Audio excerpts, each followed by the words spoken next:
tudo bem? Meu nome é Lívia Teodoro. Olá, gente, eu sou o Marcelo Santos. Oi, meu nome é Jailza Silva. Olá, gente, tudo bem? Meu nome é Gabriel Lopes. Oi, gente, eu me chamo Pedro Augusto, nós somos acadêmicos de Direito do primeiro período do campus de Unitins, Paraíba. Nós vamos falar sobre a Constituição de 1891. Entre os anos de 1840 e 1889, o Brasil vive a época do segundo reinado de Dom Pedro II. Nos primeiros 30 anos desse reinado, se pode ver uma figura de suposta democracia, que deixa de lado o autoritarismo do Império Brasileiro. Porém, esse quadro muda de figura em 1870, quando surgem novos grupos socioeconômicos que possuíam ideias e interesses que se divergiam da burocracia do Império Brasileiro. Entre esses grupos, haviam dois principais oponentes ao Império, que eram a elite agrária e o militarismo. A elite agrária era formada principalmente pelos cafeicultores paulistas brasileiros, pois nessa época o Brasil, a produção de café tinha se tornado o carro-chefe nacional. Já o segundo grupo muito importante para a implantação da República foi o militarismo, que eram muitos militares que estavam insatisfeitos com a falta de representatividade que não possuíam na monarquia brasileira. Ainda mais porque esses militares haviam acabado de retornar da Guerra do Paraguai, fortalecidos moralmente por terem vencido a batalha. Haviam também outros grupos que influenciaram e fortaleceram o golpe da República, como os fazendeiros e escravocratas, que se encontravam descontentes com a abolição da escravidão em 13 de maio de 1888. A monarquia brasileira se via em um estado de enfraquecimento ao final de 1880, pois estava perdendo grandes bases de apoio. Em novembro de 1889,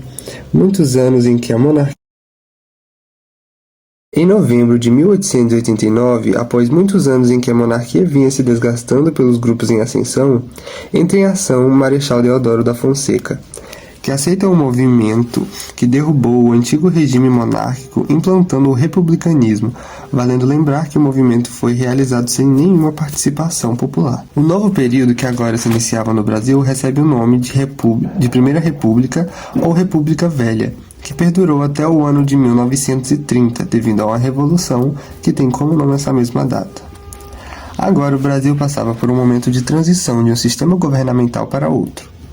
Assim, com a chegada da República, foi necessário a criação de uma nova Carta Magna para o país que entendesse e se ajustasse ao novo regime político recém-implantado.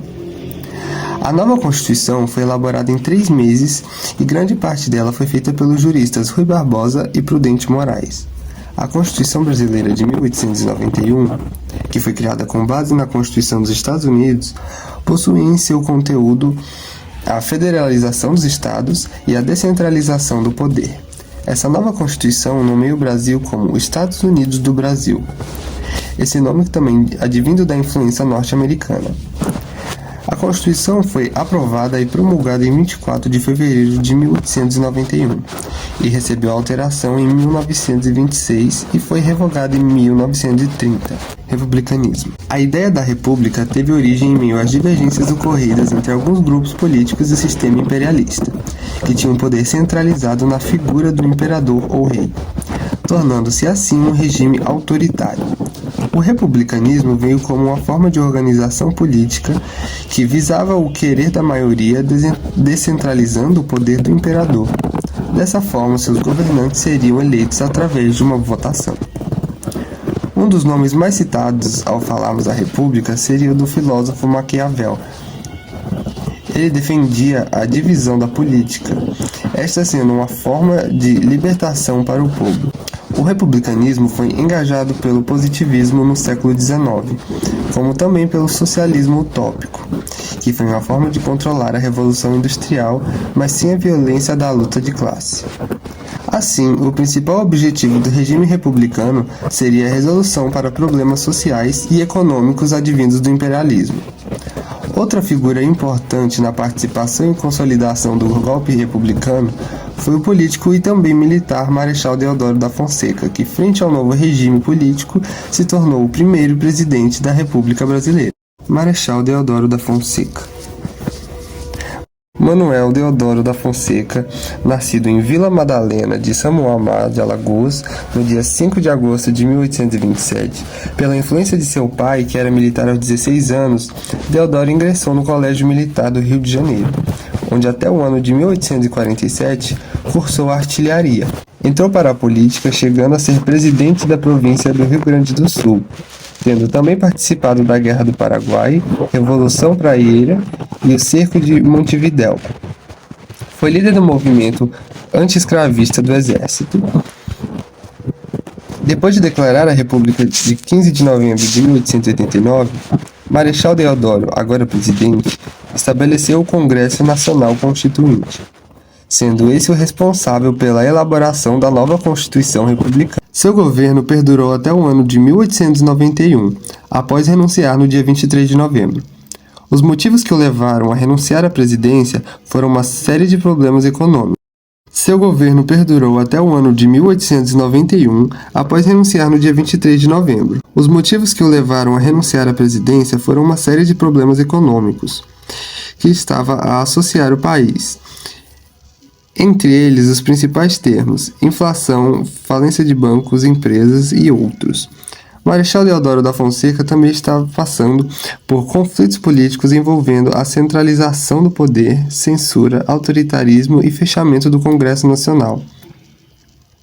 Assume o cargo presidencial seu vice Floriano Peixoto, também militar. Floriano presidiu o país de 1891 a 1824. Somados os governos de Marechal Deodoro da Fonseca também estava passando por conflitos políticos envolvendo a centralização do poder, censura, autoritarismo e fechamento do Congresso Nacional. Assume logo depois o cargo presidencial o seu vice Floriano Peixoto, também militar. Floriano presidiu o país de 1891 a 1824. Somados os governos de Marechal Deodoro e Floriano Peixoto, tem a República da Espada, que corresponde ao primeiro período da República Velha em que o Brasil esteve nas mãos de militares, de 1889 a 1894. As principais características da Constituição de 1891.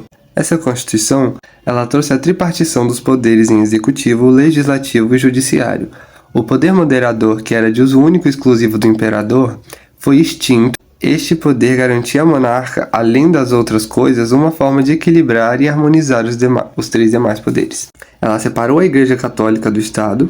Dessa forma, o Estado parou de conceder subvenção ao clero católico, como também a Igreja não poderia mais emitir certidões ou certificados. Essa função passou a ser de cunho do Estado. Implantou o Estado laico, ou seja, o Brasil deixaria de ter uma religião como oficial, além de oferecer a liberdade de culto para todas as religiões. Trouxe a garantia do ensino primário obrigatório laico, sem influência religiosa e gratuito.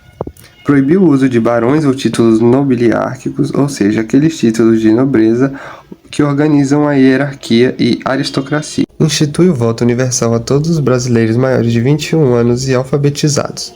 Porém, a Constituição de 1891 ainda proibia o voto feminino e, como a grande parte da população era analfabetizada, por conseguinte, muitos ficavam de fora. O poder legislativo se torna bicameral, pois a partir de então os deputados teriam mandatos de 3 anos e os senadores de 9 anos, colocando fim ao senador vitalício. Surgiu o poder legislativo provincial. As províncias passaram a ter mais liberdade para criarem suas próprias leis e impostos. Em relação à União, basta se lembrar do que foi dito sobre as elites. Agora eu vou falar um pouco sobre o voto de cabresto e do coronelismo. O voto de cabresto na República Velha não era secreto, pois o eleitor só teria que assinar uma lista que era facilmente manipulada. O eleitor só precisaria apenas entregar um pedaço de papel com o nome do seu candidato. Já o coronelismo, os coronéis se assemelhavam muito com os prefeitos atualmente. Eles possuíam grande influência agrária, pois se tratavam de grandes fazendeiros. Eles abusavam também do poder econômico, do poder militar, para garantir a eleição de seus afiliados no futuro. Os coronéis sofriam grande influência política estruturada, já que os coronéis eram influenciados pelos governadores do estado, os governadores eram também influenciados pelos os chefes executivos e assim pelo presidente da república. Também tinham o clientelismo, que era o nome dado à troca de favores entre políticos e candidatos, que é a compra de votos, que acontecia geralmente nas regiões mais carentes do Brasil, como o Nordeste. E já que não vigorava um sistema eleitoral nessa história, com o mesmo sistema tecnológico e seguro que temos nos dias atuais, pois não existiam as urnas eletrônicas, que tem uma tecnologia muito segura com o Código Eleitoral Brasileiro, que garantia os direitos e deveres dos eleitores. E já as localidades onde um coronel exercia o controle político era chamado de curral eleitoral, né? Nesse sentido, a localidade dos coronéis se manipulavam os eleitores, onde os eleitores, através do abuso do poder, compravam os votos, ou seja, os eleitores eram subordinados pelos coronéis, ou até mesmo utilizavam a máquina pública para que pudesse eleger os seus candidatos. Com isso, o coronelismo foi marcado pelo seu autoritarismo, pois não era raro os casos que os coronéis, junto aos seus janguços, que eram os indivíduos violentos, que contratados como guardas e faziam serviços fora partes também para os seus senhores coronéis. E assim usavam da violência física ou psicológica, influenciando a brigarem pelo voto de sua clientela para o seu candidato. Muitas das vezes a Constituição era burlada, pois nela está positivado que o voto é vetado, que os analfabetos não poderiam votar, porque eles não tinham, o poder de leitura, não eram alfabetizados. Entretanto, muitas das pessoas não sabiam ler e acabavam votando por obrigação dos coronéis, e facilmente influenciado por eles, mantivia o seu voto e escrevia com o próprio nome, onde os próprios escreviam o nome dos seus candidatos em folhas de papel para os eleitores ilegais colocarem nas urnas ou nos sacos de pano. E com isso, o voto era aberto e o eleitor ficava exposto facilmente, sua identificação era revelada, já que as fiscalizações pelos janguços dos coronéis eram mantidas por eles, já que também havia casos em que os coronéis utilizavam-se de fraudes, como desaparecimento de urnas, votos fantasmas, e a troca de favores para ações era feita através de falsos documentos que permitiram menores e analfabetos votarem. Mas no fim das contas, a manipulação por violência física e psicológica se mostrou mais eficaz, já que o voto de cabresto, que se constituía por troca de favores, ameaçava vidas inocentes, pessoas que não tinham nada a ver, acabavam entrando no jogo de desespero. Já que desprezadas e violentadas e persistidas a votarem, a evolução de 1930, quando Getúlio Vargas chega ao poder, combatendo o coronelismo. E em 1932 foi criado o primeiro Código Eleitoral, onde o Brasil trouxe a normativa do voto secreto, assim até hoje, tendo nosso voto secreto e tendo o uso da urna eletrônica, assim sendo tornado uma vacina contra a elite rural, mais conhecida como a elite corrupta daquele tempo. Até os dias atuais, vemos alguns requisitos do voto de cabresto, porém de uma forma menos modernizada, pois na atualidade temos a visão de milícias e narcotraficantes e líderes religiosos que exercem influência, seja de maneira direta ou indireta, nos grupos sociais, já que principalmente a maior vulnerabilidade eles tinham. Também se interligava o problema encontrado pela manipulação das massas, que era feita através de programas de assistência sociais, onde muitas vezes um grande número de pessoas acabava se tornando dependente dos mesmos, como o seguinte, aquela que o criou. E por fim se teve o voto de cajado, onde teve a situação demonstrada pelo crescente aumento dos parlamentares no Congresso.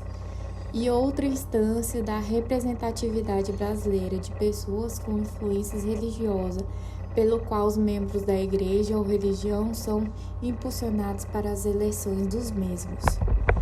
E com isso concluímos que o Brasil foi marcado politicamente pela passagem histórica de suas 7 constituições, tendo a finalidade e trajeto com a de 1988, ao qual todos nós que possuímos o conhecimento da importância de uma só democracia, agindo em harmonia com o Estado Democrático de Direito, torcendo firmemente para que a Constituição de 1988 seja irreversível e irrevogável, pois perante esse trabalho acadêmico sabe-se que a Constituição se aprende desde que a primeira República foi elegida, que é a primeira republicana. Foi assim sendo um processo de aperfeiçoamento até chegar à Carta Constituinte de 1988. Portanto, a Constituição Brasileira de 1988, em seu plano território, possuiu um conteúdo pautado num ser mais justo, equilibrado e liberal do que sua antecessora, que é a de 1824. Entretanto, na prática, acabou por entender aos desejos da elite agrária, que possibilitava que as mesmas ganhassem o controle da máquina política e da economia do Brasil até o ano de 1930. Sendo assim, finalizamos falando que é necessário que seja garantido a liberdade do voto e do pluralismo político, pois o voto é considerado a maior festa para a democracia, sendo assim a importância crucial para a mesma. Já em termos polarizados, como que estamos atualmente, é necessário manter a cabeça no lugar, lembrando que os políticos estão para servirem o povo e a Constituição, não para serem idolatrados como deuses, Pois assim está escrito no preâmbulo da Constituição de 1988. E assim ficamos por aqui.